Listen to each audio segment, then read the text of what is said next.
The Great Gatsby by F. Scott Fitzgerald. We're now on page 29. I'm going to have the McKees come up, she announced. As we rose in the elevator, and of course, I got to call up my sister too.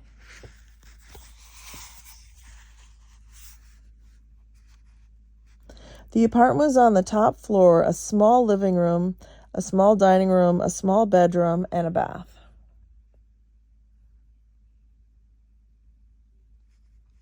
The living room was crowded to the doors with a set of tapestried furniture entirely too large for it, so that to move about was to stumble continually over scenes of ladies swinging in the gardens of Versailles. The only picture was an over-enlarged photograph, apparently a hen sitting on a blurred rock. Looked at it from a distance, however, the hen resolved itself into a bonnet, and the countenance of the stout old lady beamed down into the room. Several old copies of the Town Tattle lay on the table together with a copy of Simon Called Peter and some of the small scandal magazines of Broadway. Mrs. Wilson was first concerned with the dog. A reluctant elevator boy went for a box full of straw and some milk, to which he added on his own initiative a tin of large hard dog biscuits, one of which decomposed apathetically in a saucer of milk all afternoon. Meanwhile, Tom brought out a bottle of whiskey from a locked bureau door.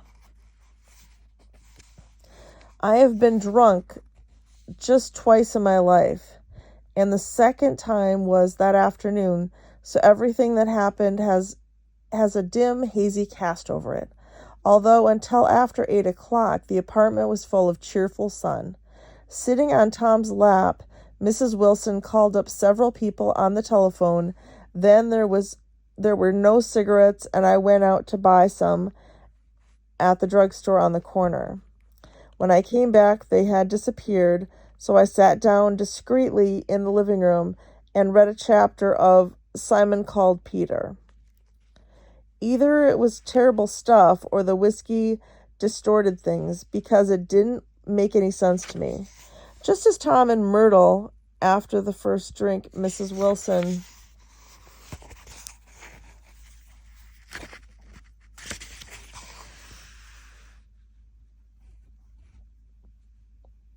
and I called each other by our first names, reappeared, company commenced to arrive at the apartment door.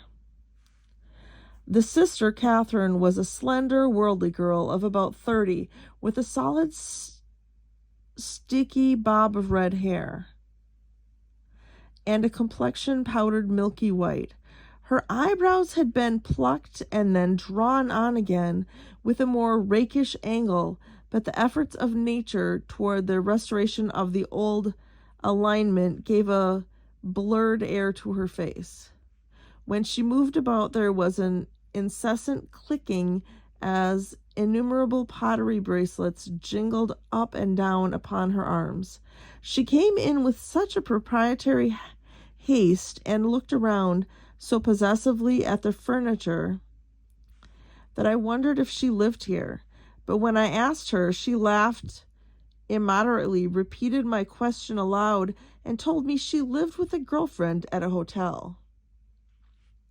Mr. McKee was a pale, feminine man from the flat below. He had just shaved, for there was a white spot of lather on his cheekbone, and he was most respectful in his greeting to everyone in the room.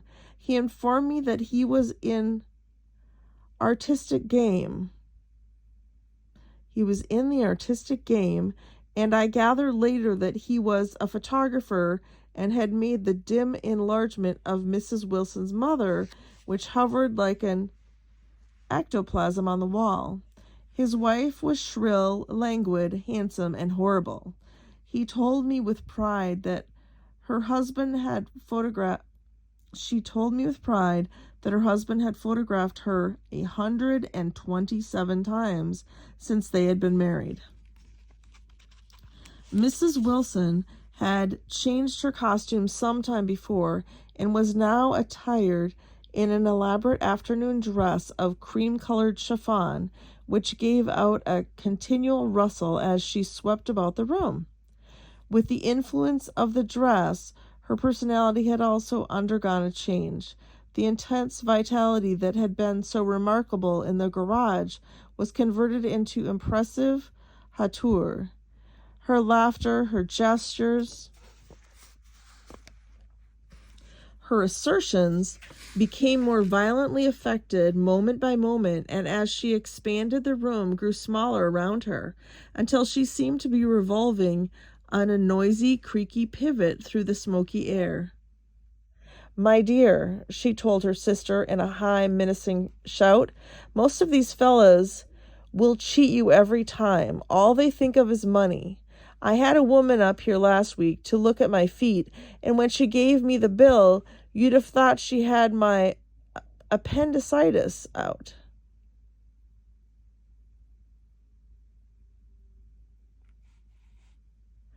"What was the name of the woman?" asked Mrs. McKee. "Mrs. Eberhardt. She goes around looking at people's feet in their own homes." "I like your dress," remarked Mrs. McKee. "I think it's adorable." Mrs. Wilson rejected the compliment by raising her eyebrow in disdain.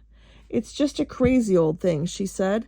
"I just slip it on sometimes when I don't care what I look like." "But it looks wonderful on you, if you know what I mean," pursued Mrs. McKee. "If Chester could only get you in that pose, I think he could make something of it." We all looked in silence as Mrs. Wilson, who removed a strand of hair from over her eyes and looked back at us with a brilliant smile. Mr. McKee regarded her intently with his head on one side, and then moved his hand back and forth slowly in front of his face.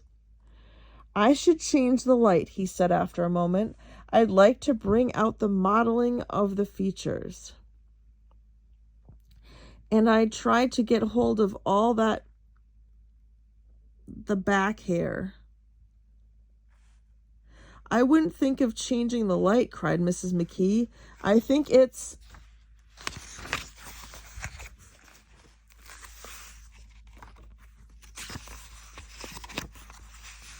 Her husband said, "Shh," and we all looked at the subject again, whereupon Tom Buchanan yawned audibly and got to his feet.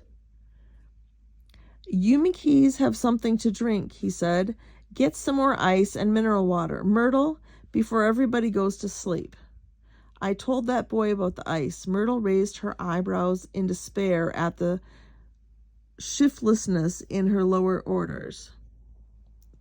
Shiftlessness of the lower orders. "These people, you have to keep after them all the time." She looked at me and laughed pointlessly. Then she flounced over the dog, kissed it with ecstasy, and swept into the kitchen, implying that a dozen chefs awaited her orders there. "I've done some nice things out on Long Island," asserted Mr. McKee. Tom looked at him blankly. "Two of them we have framed downstairs." "Two what?" demanded Tom. "Two studies. One of them I called Montauk Point, the Gulls, and the other I call Montauk Point, the Sea." The Sister Catherine sat down beside me on the couch. "Do you live down on Long Island too?" she inquired. "I live at West Egg." "Really? I was down there at a party about a month ago, at a man named Gatsby's. Do you know him?" "I live next door to him." "Well, they say he's a nephew of, or a cousin of, Kaiser Wilhelm's. That's where all his money comes from." "Really?" She nodded. "I'm scared of him. I'd hate to have him get anything on me."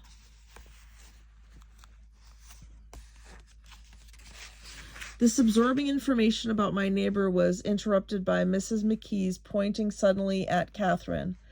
Chester, I think you could do something with her," she broke out, but Mr. McKee only nodded in a bored way and turned his attention to Tom. "I'd like to do more work on Long Island if I could get the entry. All I ask is that they should give me a start." "Ask Myrtle," said Tom, breaking into a short shout of laughter, and Mrs. Wilson entered with a tray. "She'll give you a letter of introduction, won't you, Myrtle?" "Do what?" she asked, startled. "You'll give Mickey a letter of introduction to your husband so he can do some studies of him." His lips moved silently for a moment as he invented George B. Wilson at the gasoline pump or something like that. Catherine leaned close to me and whispered in my ear, "Neither of them can stand the person they're married to." "Can't they?" "Can't stand them." She looked at Myrtle and then at Tom. "What I say is, why go on living with them if they can't stand them? If I was them, I'd get a divorce and get married to each other right away." "Doesn't she like Wilson either?" The answer to this was unexpected. It came from Myrtle, who had overheard the question, and it was violent and obscene.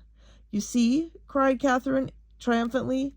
She lowered her voice again. "It's really his wife that's keeping them apart.